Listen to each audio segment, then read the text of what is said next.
দর্শক, আজ সোমবার নবীর জন্মের দিনে নবীকে স্মরণ করে একবার দরুদটা পাঠ করবেন। 30 বছর আপনার জন্য ফেরেশতারা সওয়াব লিখবে। আপনি নবীকে স্বপ্ন যুগে দেখার সুযোগ পেয়ে যেতে পারেন, দেখতে পারেন বা না পারেন, কবরে আপনাকে দেখেই নবী চিনতে পারবেন এবং আপনিও নবীকে দেখে চিনতে পারবেন, অর্থাৎ কবরে আপনি নবীজির সাহায্য পাবেন ইনশাআল্লাহ।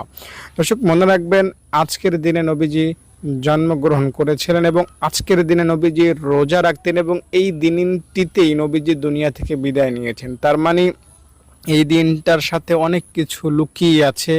বিশেষ করে এই দিনটাতে আপনার আমলনামা আল্লাহ তাআলার কাছে জমা দেওয়া হয় সাপ্তাহিক। এক সপ্তাহে যা করেছেন তা এই দিন আল্লাহ তাআলার কাছে ফেরেশতারা রিপোর্ট হিসেবে জমা দিয়ে থাকে। তাই এই দিনটার মধ্যে অনেক গুরুত্ব আছে, তাৎপর্য আছে, ফজিলত আছে। তাই আপনি যদি নবীজির শানে ভক্তি করে শ্রদ্ধা করে এই দুরূদটা পড়তে পারেন, বিশ্বাস করেন আপনার জন্য 30 বছর ফেরেশতারা সওয়াব লাগবে ইনশাআল্লাহ। নবীজির দিদার আপনি পেয়ে যাবেন স্বপ্নযোগে, অথবা কবরে আপনি দেখেই নবীকে চিনতে পারবেন।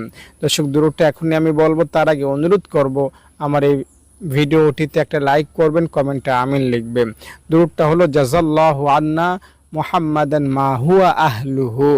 এটা দিল থেকে, মন থেকে, অন্তরের গহীন থেকে আজকের এই সোমবার মাত্র 11 বার পাঠ করবেন। দায়িত্বের সাথে বলছি, 30 বছর আপনার সওয়াব হবে। একবার এই দুরূদটা পাঠ করলে 70 জন ফেরেশতা চলে আসে।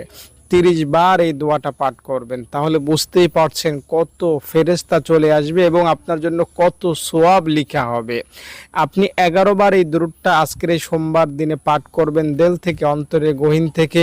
আমি দায়িত্বের সাথে বলছি, 30 বছর লাগাতার সওয়াব লিখলে যেই পরিমাণ সওয়াব হয় সেই পরিমাণ সওয়াব আল্লাহ আপনাকে দান করবেন একসঙ্গে, অথবা 30 বছর লাগিয়ে। এখন 2025 সাল, 2055 সাল পর্যন্ত আপনি সওয়াব পাবেন, অথবা আজকের এই সোমবার দিনই 2055 সাল পর্যন্ত দুরূদ পড়লে যে সওয়াব হতো সেই পরিমাণ সওয়াব আল্লাহ আপনাকে দিয়ে দিবেন। সহজ করে আপনাকে বুঝাইয়া বললাম। যদি ভিডিওটি ভালো লাগে থাকে